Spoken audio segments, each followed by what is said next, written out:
Welcome dear student. आज के इस व्याख्यान में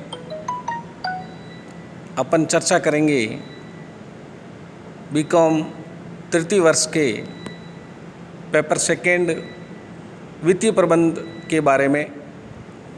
वित्तीय प्रबंध के अंतर्गत पूर्व में पूंजी बजटन की जो विभिन्न तकनीकें हैं उसके बारे में चर्चा की गई थी। उसके अंतर्गत पुनर्भुगतान अदायगी अवधि बताई गई थी। आज पूंजी बजटन की दूसरी तकनीक औसत प्रत्यय दर विधि या average rate of return method के बारे में चर्चा करेंगे। इस विधि के अनेक नाम हैं। इसे लेखांकन विधि, अकाउंटिंग मेथड या विनियोग पर प्रत्यय विधि, रिटर्न ऑन इन्वेस्टमेंट विधि भी कहते हैं। इस विधि के अंतर्गत किसी परियोजना में किए गए विनियोग पर प्रत्यय की दर ज्ञात की जाती है। इस विधि में समय समायोजन नहीं किया जाता है। इस विधि के अनुसार जब विभिन्न परियोजनाओं का मूल्यांकन किया जाता है तो उन परियोजनाओं में जिसकी औसत प्रत्यय दर अधिक होती है या ऊंची होती है उस परियोजना को स्वीकार कर लिया जाता है। औसत प्रत्यय विधि के अंतर्गत दो प्रकार से अपन ये दर ज्ञात कर सकते हैं। एक प्रारंभिक विनियोग पर प्रत्यय दर, रिटर्न ऑन इनिशियल इन्वेस्टमेंट। दूसरा औसत विनियोग पर प्रत्यय दर, return on average investment basis पर। सबसे पहले प्रारंभिक विनियोग पर प्रत्यय दर के बारे में जानेंगे। प्रारंभिक विनियोग पर प्रत्यय की दर विनियोग एवं विनियोग पर अनुमानित औसत शुद्ध वार्षिक आय का अनुपात होती है। इसकी गणना निम्न सूत्र द्वारा की जा सकती है। अकाउंटिंग रेट ऑफ रिटर्न या एवरेज रेट ऑफ रिटर्न या रिटर्न ऑन इन्वेस्टमेंट, ये सभी एक ही नाम है। इसका जो सूत्र है वो यहाँ दिया गया है। Estimated average net annual income after depreciation and tax upon initial investment into 100। अर्थात इस विधि में अनुमानित औसत शुद्ध वार्षिक प्रत्यय की गणना की जाती है। यह आय रोकड़ पर आधारित न होकर लेखांकन सिद्धांत पर आधारित है। यह शुद्ध आय कर के बाद की होती है और तथा यह औसत शुद्ध वार्षिक आय ली जाती है।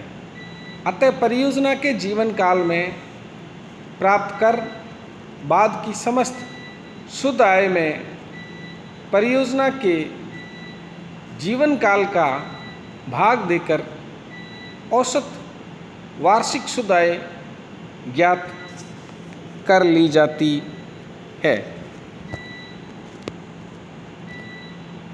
दूसरा जो है वो है औसत विनियोग पर प्रत्यय दर। यह विधि प्रथम विधि से थोड़ी सी भिन्न है। इसके अंतर्गत भी ऊपर वाली विधि से औसत शुद्ध आय की गणना की जाती है। औसत शुद्ध आय का अनुपात प्रारंभिक विनियोग से न निकालकर औसत विनियोग से निकाला जाता है। प्रारंभिक विनियोग में निरस्तरण मूल्य को जोड़कर उनमें 2 का भाग देकर औसत विनियोग ज्ञात किया जाता है। सूत्र में इसे निम्न प्रकार व्यक्त कर सकते हैं। ARR अर्थात एवरेज रेट ऑफ रिटर्न बराबर average annual income after tax and depreciation upon average investment into 100, या ARR बराबर average annual cash inflow minus annual depreciation upon average investment into 100। Annual depreciation is equal to initial investment minus scrap value upon life of the project. Average investment is equal to initial investment plus scrap value divided by 2। ARR बराबर average annual cash inflow minus initial investment minus scrap value upon life of the project upon 1/2 initial investment plus scrap value. अर्थात average annual cash inflow में आपको annual depreciation घटाना है, जिसका कि formula ऊपर दिया गया है। Initial investment minus scrap value upon life of the project. उसके बाद आपको भाग देना है एवरेज इन्वेस्टमेंट का। एवरेज इन्वेस्टमेंट कैसे निकालेंगे, यहाँ ये फॉर्मूला दिया गया है। Initial investment plus scrap value upon 2 आपका एवरेज इन्वेस्टमेंट निकल जाएगा। एक उदाहरण लेते हैं, उदाहरण के माध्यम से समझेंगे। एक परियोजना की लागत 60,000 रुपये है तथा अवशेष मूल्य 12,000 रुपये है। इसका हाश कर तथा कर पूर्व आय प्रवाह पहले 5 वर्षों में क्रमशः 12,000, 14,400, 16,800, 28,000, 19,200 तथा 24,000 रुपये है। यह कर दर 50% माने तथा हास सीधी रेखा द्वारा लिखें तो औसत परियोजना की औसत प्रत्यय की गणना कैसे की जाए। यहाँ पे आप देखिए, आपको calculation of average income after depreciation and tax, तो सबसे पहले income before depreciation and tax 5 साल दिए गए हैं, जिसमें पहले साल में जो एवरेज एनुअल कैश इनफ्लो है वो आपके 12,000 है, दूसरे साल में 14,400 है, तीसरे साल में 16,800 है, चौथे साल में 19,200 है, पाँचवें साल में 24,000 है।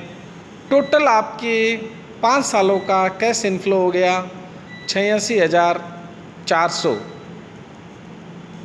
अब इसका एवरेज निकालेंगे तो एवरेज आएगा 17,280। इसके बाद इसमें डेप्रिसिएशन लेस कर देंगे, जैसा कि बताया गया है। डेप्रिसिएशन के लिए अपन डेप्रिसिएशन कैसे निकालेंगे, उसका फॉर्मूला जो है वो बताया गया था। एनुअल डेप्रिसिएशन बराबर initial investment minus scrap value upon life of the project.